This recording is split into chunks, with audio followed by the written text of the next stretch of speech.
Find the area of a triangle when the height h is 30 feet and the base b is 16 feet. We start by writing the formula for the area of a triangle. The area of a triangle is 1/2 times the base times the height.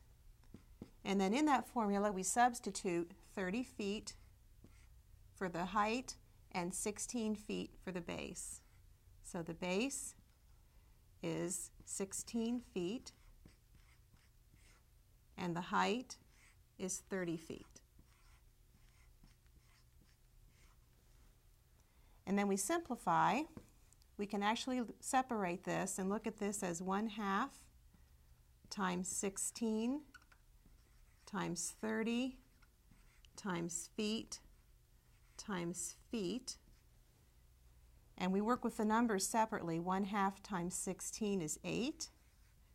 So we have 8 times 30. Feet times feet we can think of as square feet. And we can write that as feet with an exponent of 2. 8 times 30 is 240 square feet. And that is the area of the triangle.